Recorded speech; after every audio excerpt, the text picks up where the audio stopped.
To illustrate long-term construction contract, let us solve your practice drill.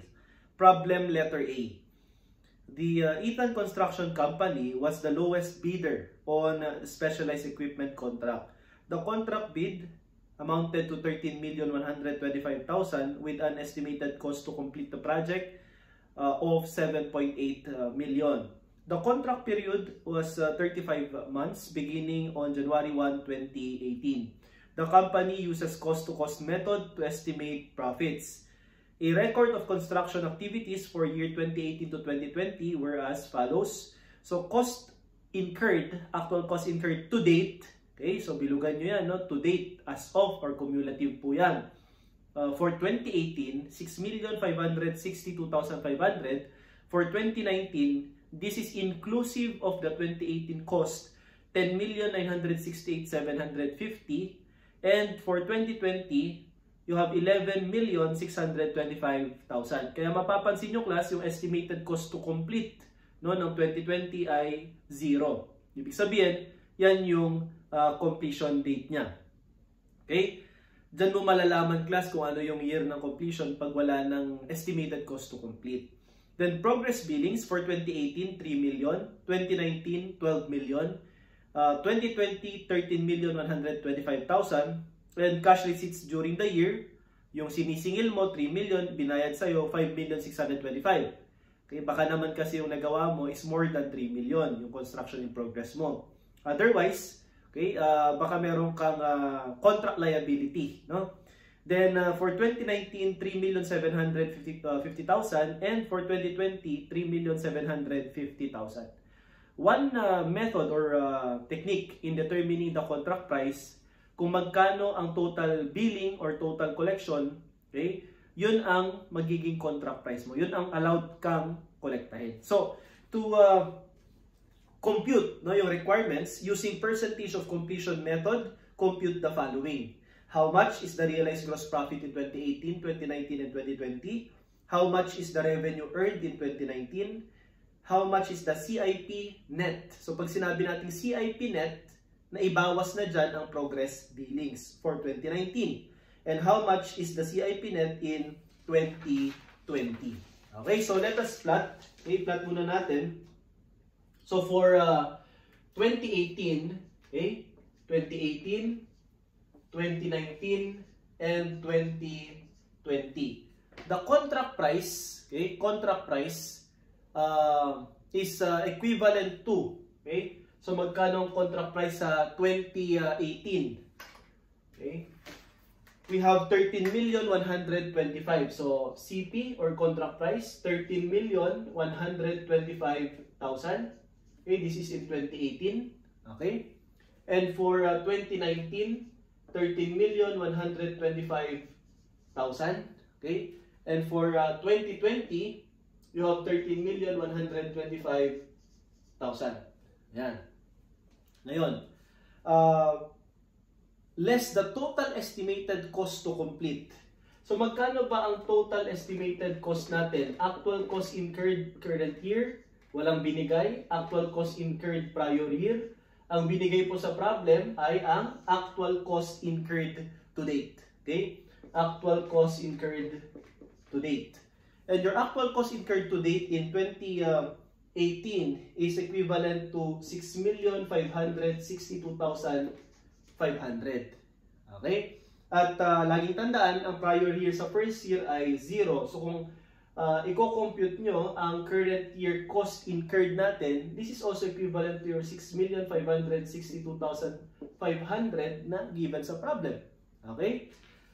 At sa 2019, ang ating actual cost incurred to date is equivalent to 10,968,750. So ito yung prior year mo, lagay mo dito 6,562,500. Kaya mako-compute mo naman ang current year cost incurred for 2019, which is equivalent to 4,406,250. Ayan. For 2020, last year of construction, ang total cost incurred to date, no, actual cost incurred to date ay 11,625,000. Ayan. At ang ating prior year, iakyat mo naman itong 10,968,750, okay, para makompute mo yung current year incurred cost ng 2020, which is equivalent to 656,250. Ayan. Kailangan mong i-compute ito, class, current year, kasi pag revenue ang tinanong, actual cost incurred current year plus RGP sa baba ng current year. I-add mo lang yon. Okay? Now, magkano ang estimated cost to complete the project? In 2018, okay, ang kailangan mo daw gastusin sa 2019 and 2020 pa, okay, ay 4,375,000 as provided sa problem. Okay? 4,375,000. For 2019, 1,218,750 na lang. At sa 2020, wala na po. Kasi nga, last year na yan, wala ka nang i-incur pang cost. So, you can now compute for the total estimated cost to complete the said project. So, in 2018, ang total estimated cost natin ay equivalent to 10,937,500. So, pag dineduct mo ito, class, no, mula dun sa contract price, okay, ang mako-compute natin ay estimated gross profit, positive, no? EGP. Estimated gross profit amounting to, so 13,125 minus 10,937,500, you have 1,312,500. So, positive tayo dyan. Okay? At itong EGP mo, imumultiply mo dito ang percentage of completion. At ang basis natin ay cost to cost. Di ba ito yung discussion natin kanina, actual cost incurred to date, i-divide mo lang po yung total estimated cost to complete. So, i-divide nyo to, class, no? 6,562,500. Ito yon. Divide this by total estimated cost to complete na 10,937,500. Then you will be computing for 60%. Ayan. At itong 60% na ito, pag multiply mo sa estimated gross profit, your RGP, no, to date, cumulative as of 2018, is equivalent to, okay, this should be, I stand corrected here, no, this should be 2 million, okay, palitan natin to 2,187,500. Yeah. Then 60% is 1,312,000. Okay, 1,312,000, okay, 500. Yan. So ngayon, this is your RGP to date. Magkano RGP for the current year? Teka lang, sir, wala naman tayong prior year kasi first year yan, no? So minus ka dito ng 0. Okay, kaya yung RGP current year natin ay parehas lang sa to date. RGP current year is 1,312,500. Okay, so that's for your first year, 2018. Sa 2019, okay, kung i-add natin itong actual cost incurred to date and estimated cost to complete, okay, 10,968,750 plus 1,218,750, this is equivalent to 12,000,000, okay, 187,500. At itong 12,187,500, i-deduct mo from 13,125,000. And the result, class, will be positive 937,500. So, estimated gross profit pa rin, 937,500. So, yung dating in-estimate mong 2 million, 937,500 na lang. Okay? At ilang percent ang completion na pwede mong i-recognize ngayon? Okay? Yan yung sinasabi natin sa PFRS 15 na recognized or recognized revenue at overtime, habang may kinokompleto ka, may nagagawa ka, nakukomplete ka, okay? Pwede mong i-recognize yung revenue doon. So, kagaya nito, okay? Sa 2018, 60% na nakumpleto mo. Sa 2019, i-divide mo naman ang 10,968,750 by 12,187,500. Ilang percent tayo dyan, class? We have here 90%. Okay? So, 90% ng 937,500 pwede mo nang i-recognize as profit. Realized gross profit. So RGP is equivalent to 843,000, okay, 750. At ngayon, nasobrahan po yung inestimate mong RGP noong 2018. Kaya i-deduct mo ngayon dito yung prior year na 1,312,500. Kaya meron ka ditong realized loss to be recognized, okay, sa 2019, which is equivalent to 468,000, okay, 750. Okay, 468, 750. So binawi mo lang, class, no? Yung ni-recognize mong 2,187,500, 60% of which is 1,312,500. Okay? Sobra pala yon. Dapat 937,500 lang at 90% you have 843,750. Kaya dapat mag-recognize ka ng loss sa 2019. Okay? Now for 2020, 11,625,000 ang actual mong cost. So medyo nakatipid tayo, no? Kasi ang ini-estimate mo 12,187,500. Ngayon 11,625. So 11,625, deduct this from 13,125,000. So you have 1,500,000. Yan. So actual gross profit na natin, hindi na estimate yan kasi last year na yan ng construction eh. 1,500,000. Multiply this by 100%, okay? Completion, kasi tapos na yung project. So i-recognize natin 1,500,000 as actual gross profit to date sa 2020. Then, ibaba mo naman itong 843,750, which is your RGP prior year. You will now be computing for 656,250. So 656,250 as your RGP current year for 2020. So ito po, no, ang ating formula, okay, or solution dito sa problem letter A. Now to answer, class, okay, yung mga requirements. Okay, first question. How much is the realized gross profit in 2018, 2019, and 2020? Applying percentage of completion method. Now, under PFRS 15, applying revenue recognition over time. Okay? Ang sagot natin, class, 1,312,500, negative 468,750 or loss, and positive 656,250. Okay? So, our answer, class, ay letter A, okay? 1,312,500, 468,750 loss, and 656,250.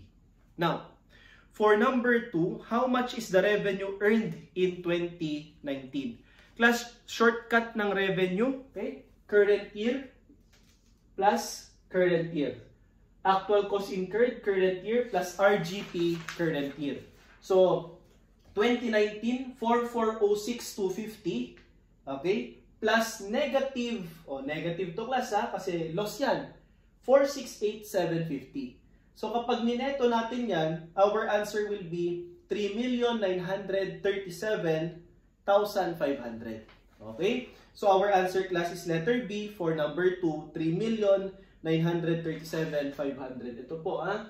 I-add mo lang po itong dalawa. Ayan. And this is loss, negative. Okay? So that's for number 2. Number 3, how much is the CIP net in 2019? O, class, pag CIP, ang i-add natin, hindi yung current year, kung hindi yung to date. Okay? Actual cost incurred to date. So ito po yun, 10,968,750. Okay? Plus RGP to date. No? Ito naman, to date. So, ito naman ang i-add natin, 843,750. So, 10,968,750 plus 843,750. So, our answer, class, okay, is 11,812,500. Okay, so CIP net ang tinatanong. So, you have to deduct the progress billings. So, ang CIP natin, okay, burahin ko to, class, ha? Okay, burahin ko to. So, take note, no, yung solution natin kanina.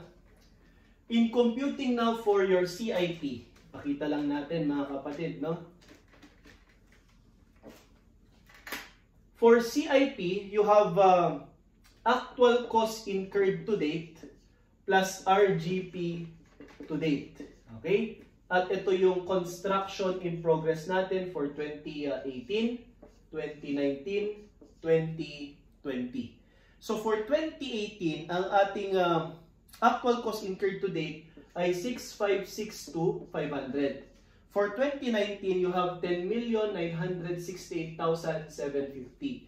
And for 2020, we have 11,625,000. Okay? At yung RGP to date natin, for 2018, 1,312,500. Dito naman, negative 468,750. Diba? 843. Okay, 843. Current year pala yun, class, no? 843,750. Okay? And for 2020, we have 1,500,000. Yan. So kung CIP ang tinatanong class, sa 2018, our CIP is equivalent to 7,875,000. Sa 2019, we have 11,812,500. This is what we computed a while ago. Okay? And for 2020, we have 13,125,000. This provides class that the CIP prior to payment is equivalent to your contract price na 13,125,000. Pero ang tinatanong class sa number 3 is CIP net. So kung CIP net, bawasan mo to ng PB, progress billings. Okay? Sa problem, binigyan tayo ng progress billings amounting to 3 million, 12 million, and 13,125,000. So kung mapapansin nyo, ang progress billing sa 2020 is 13,125,000. So kung magkano class ang contract price, yun ang pwede mong singilin. So it follows, no, na yung CIP net natin, okay, at the end of construction is always 0. Okay? Always 0 yan. Pangalawa, ang pinopoint out ng progress billings dito, cumulative yung progress billings. Okay? Kasi binigyan ka ng progress billings equivalent to your contract price sa last year. Ibig sabihin, included dito yung first year na progress billing equivalent to 3 million. Okay? 3 million. Kasama daw yung 3 million dyan. At sa second year, your progress billing is equivalent to 12 million. This is also inclusive of the said 3 million. Okay? So, ide-deduct mo din yan. Yan.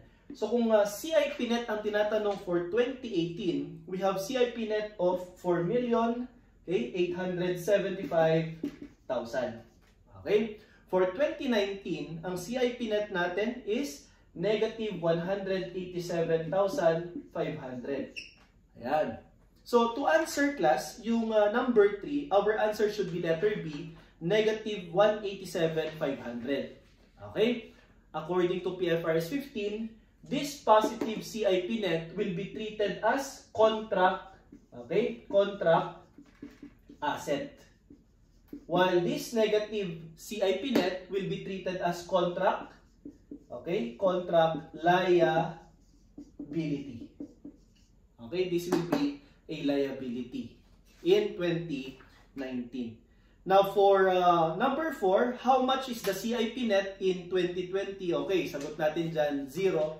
Always 0 class kasi nga last year of construction na yan. Okay? So this is for requirements number 1 to 4, applying percentage of completion method. Okay? Now, for question number 5, okay? 5 to 8. We apply the zero profit or cost recovery method. Okay, ngayon class, ganito lang po, no? Okay, buray ko to.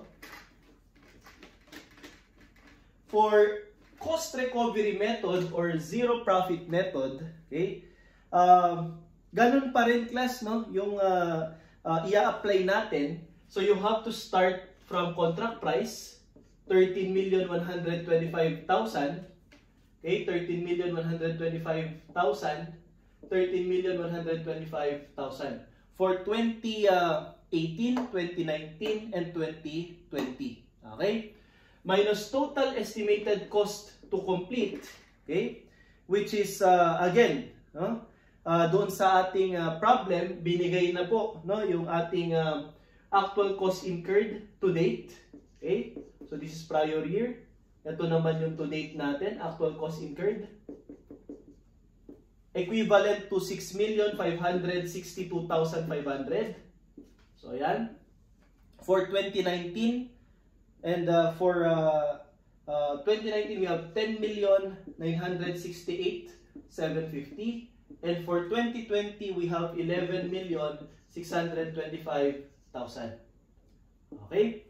Yan yung given. Now, estimated cost to complete the said project is equivalent to 4,375,000. Okay? 1,218,750. And, okay, you have here 0. Last year of construction. Kaya yung total estimated cost, ganun din class, no? Yung na-compute natin kanina.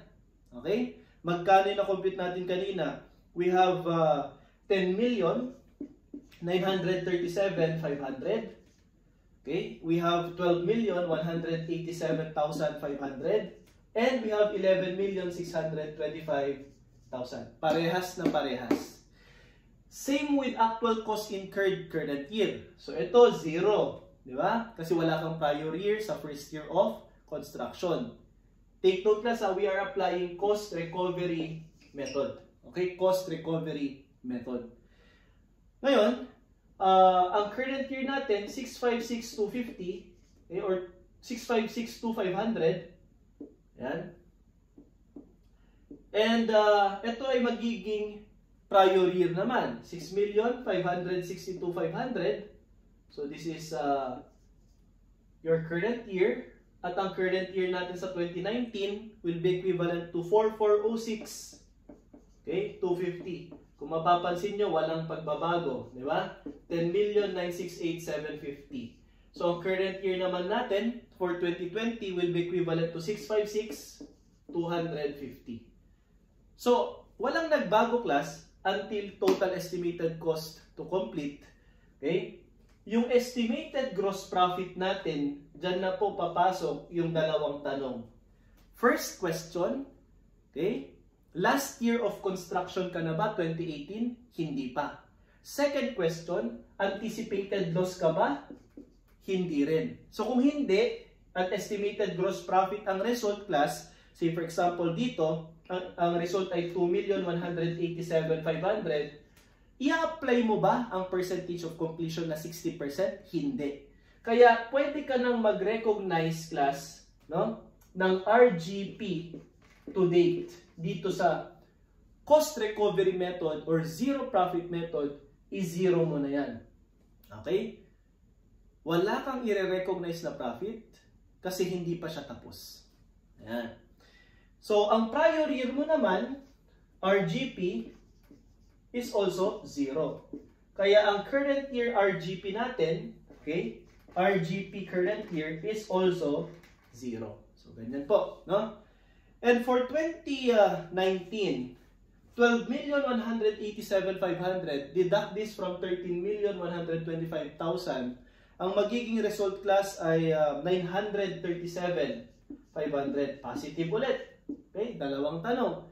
2019, last year of construction ka na ba? Hindi pa. Second question, okay, anticipated loss ba yung result? Hindi rin. O di, 0 pa rin yan. Wala kang i-recognize na profit.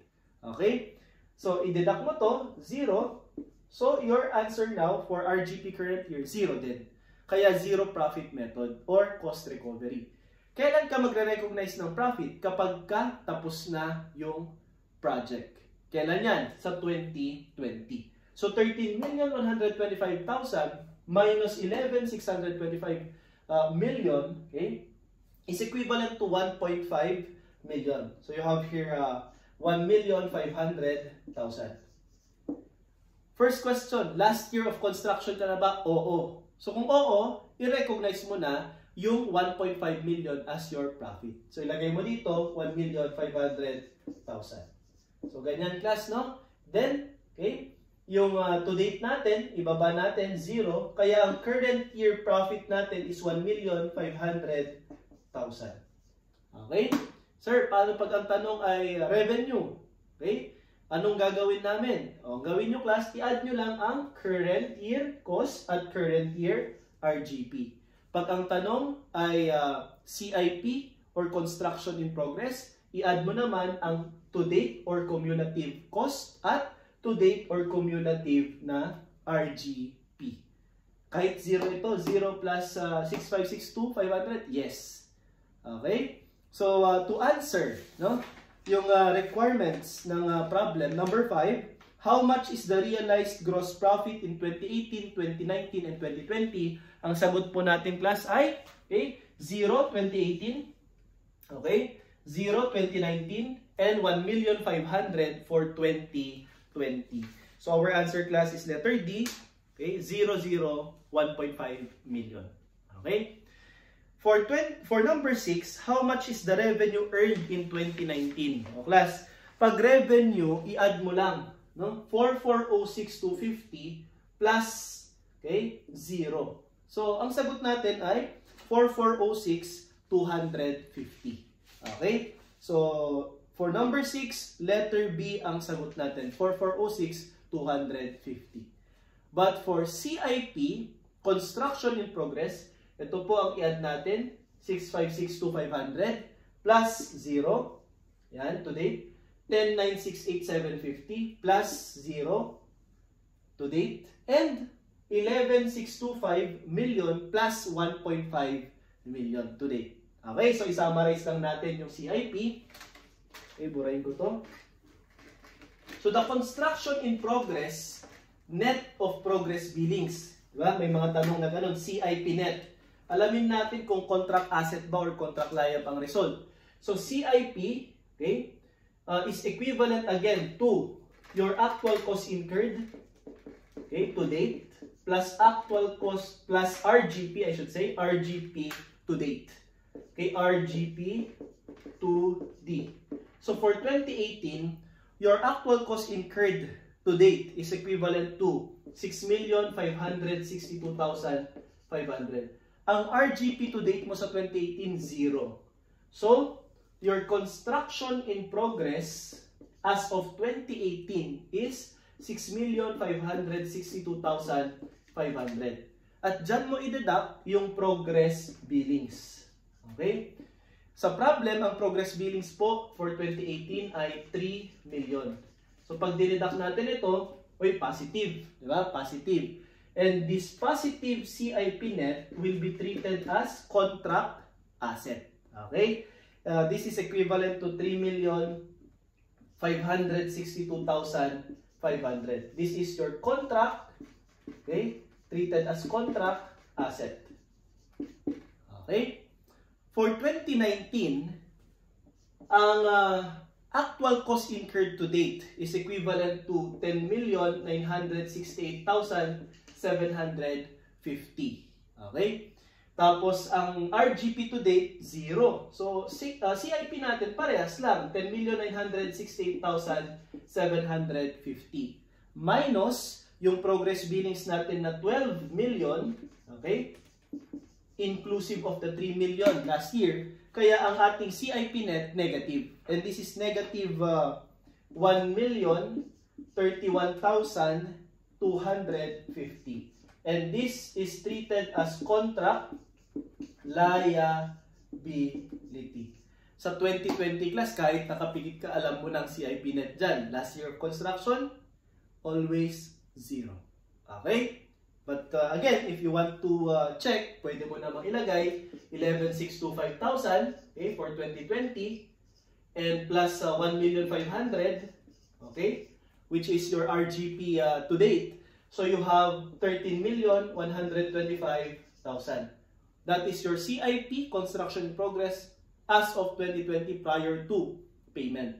So minus ka ng billings, 13,125,000, ang sagot natin ay 0. So again, whether naka-percentage of completion tayo or cost recovery method, ang CIP net natin sa end of construction ay always 0.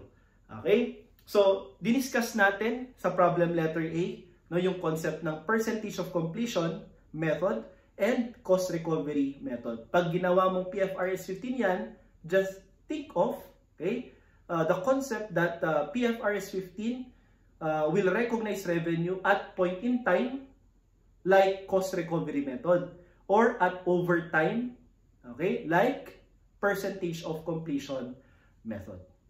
Okay?